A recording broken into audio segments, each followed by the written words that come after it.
If someone were to ask, why do you believe Christianity is true?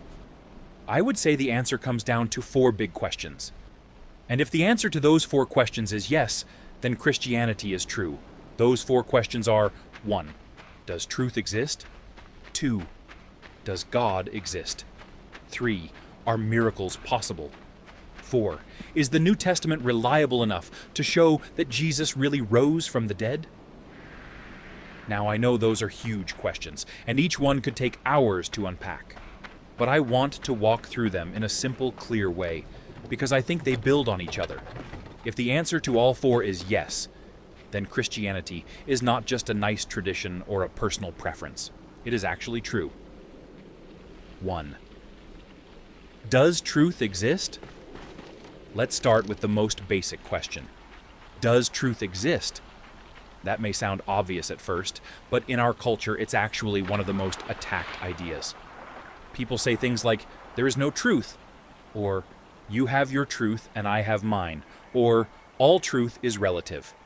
And at first, those statements can sound tolerant or sophisticated. But if you think about them for even a moment, they fall apart. Take the statement, there is no truth. If someone says that to you, the best response is very simple. Is that true?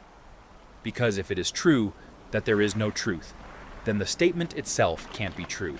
It defeats itself. It saws off the very branch it's sitting on. The same thing happens when someone says, all truth is relative. You can ask, is that statement relative to, or is it absolutely true? If it's absolutely true, then not all truth is relative.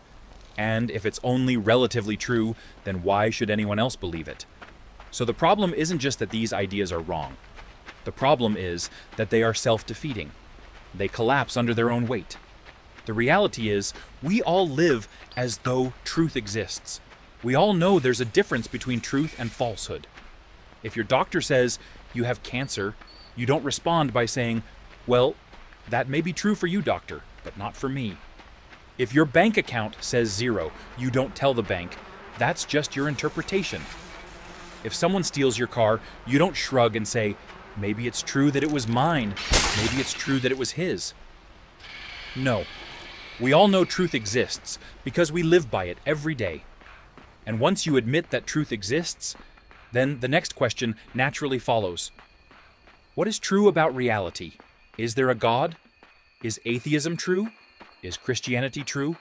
Those questions only make sense if truth exists in the first place. So yes, truth exists. Does God exist? Now, if truth exists, the next question is, does God exist? There are several arguments for the existence of God, but let me focus on one of the strongest and simplest, the beginning of the universe.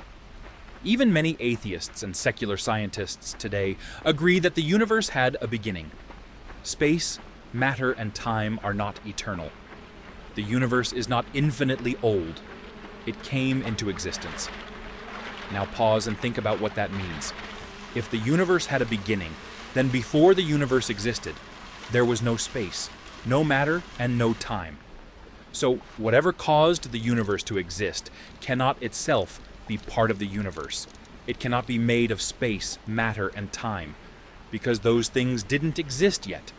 That means the cause of the universe must be spaceless, because it created space. It must be timeless, because it created time. It must be immaterial, because it created matter. It must be powerful, because it brought the universe into existence. And it must be intelligent, because the universe is not random chaos. It is ordered in a way that allows for life, consciousness, rationality, and moral awareness. But there's more. The cause of the universe must also be personal. Why? Because if the cause were just an impersonal force, then if all the conditions for the universe existed eternally, the universe itself would also have existed eternally. But the universe began a finite time ago. That suggests not just a cause, but a chooser, a being capable of deciding to create. So, when you think about a spaceless, timeless, immaterial, powerful, intelligent, personal cause of the universe, who do you think of? That sounds a lot like what people have always meant by the word God. Now, at this point, we haven't yet proven that this is specifically the Christian God. We haven't yet gotten to Jesus. But we do have strong reason to believe in a theistic God, a being beyond the world who created the world. And once you establish that, the next question is crucial. 3.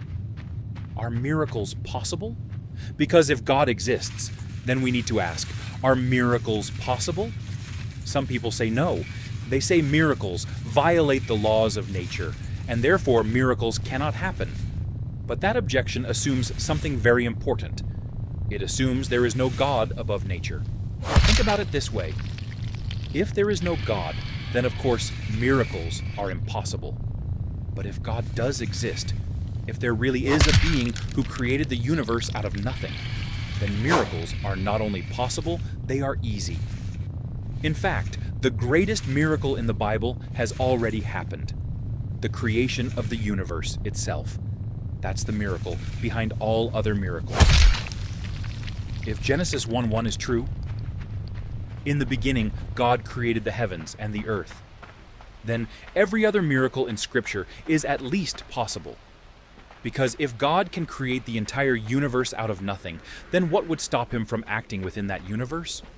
If he can create the whole show, then surely he can step onto the stage. If God can create matter, then he can heal a body. If God can create life, then he can restore life. If God can create the laws of nature, then he can act in ways that go beyond their ordinary pattern. So, can God part the Red Sea? Of course. Can God cause the blind to see? Yes. Can God walk on water? Absolutely. Can God raise Jesus from the dead? Certainly. Miracles are only impossible if God does not exist. But if God does exist, and if he created the universe, then miracles are no longer the problem many people think they are. Which brings us to the final and most important question. 4. Is the New Testament reliable enough to show that Jesus rose from the dead? This is the question that takes us all the way from a generic belief in God to Christianity specifically. Because Christianity stands or falls on a single historical event, the resurrection of Jesus. Christianity is not merely a philosophy. It's not merely a moral code. It's not merely a collection of spiritual teachings. At its core, Christianity is a claim that something actually happened in history, that Jesus of Nazareth was crucified, buried, and then physically rose from the dead. So the question becomes, is the New Testament reliable enough to tell us that this really happened? Let's think about the people who wrote it. The writers of the New Testament were almost all Jewish, with Luke being the exception. These were not people predisposed to invent a man who claimed to be God and then rose from the dead. In their worldview, for a mere man to claim to be God would be blasphemy. So why would they make this up? What motive would they have had? They already believed they were God's chosen people. They had no need to invent a new religion centered on a crucified and resurrected Messiah, especially when that message brought them persecution, rejection, suffering, and in many cases, death.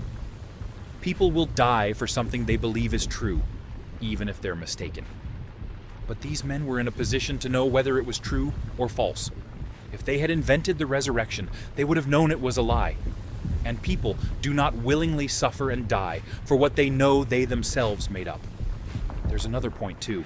The resurrection was proclaimed in Jerusalem, the very city where Jesus had been publicly executed and buried. This wasn't a legend that developed hundreds of miles away generations later. It was announced in the same place where the events had occurred, where the tomb could be checked, where hostile witnesses were present, and where the authorities had every reason to crush the movement if they could. And yet Christianity exploded into existence. Why? Because something happened that transformed frightened followers into bold witnesses. Something happened that turned doubters into believers, skeptics into proclaimers, and a crushed movement into a world-changing faith. That something was the resurrection. In other words, the New Testament writers did not create the resurrection. The The resurrection created the New Testament writers. There would be no New Testament if there had been no resurrection. There would be no church if there had been no resurrection. There would be no Christian movement to explain at all. And here's what's so important to understand. Christianity is not true because the New Testament exists. Christianity is true if the resurrection happened. The New Testament matters because it gives us eyewitness testimony and early historical reporting about that event. But the foundation of Christianity is not merely a book. It is an event in history. In fact, there were thousands of Christians before a single line of the New Testament was ever written down. Why were they Christians? Because an event occurred. Jesus rose from the dead. Conclusion. So why do we believe Christianity is true? Because the answer to 4 questions is yes. Yes, truth exists. Without truth, no worldview could even be discussed. Yes, God exists. The beginning of the universe points to a spaceless, timeless, immaterial, powerful, intelligent, personal creator. Yes, miracles are possible. If God created the universe out of nothing, then he can certainly act within it. And yes, the New Testament is reliable enough to show that Jesus rose from the dead. And that last point is the key. Christianity is grounded in the resurrection. If Jesus really rose from the dead, then Christianity is true. If he did not, then Christianity is false. Everything hangs on that event.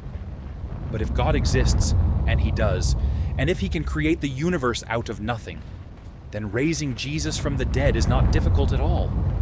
That is why we believe in Christianity, not because it is comforting, not because it is popular, not because we inherited it from our family. We believe it because it is true. Conclusion. So why do we believe Christianity is true? Because the answer to 4 questions is yes. Yes, truth exists. Without truth, no worldview could even be discussed. Yes, God exists. The beginning of the universe points to a spaceless, timeless, immaterial, powerful, intelligent, personal creator.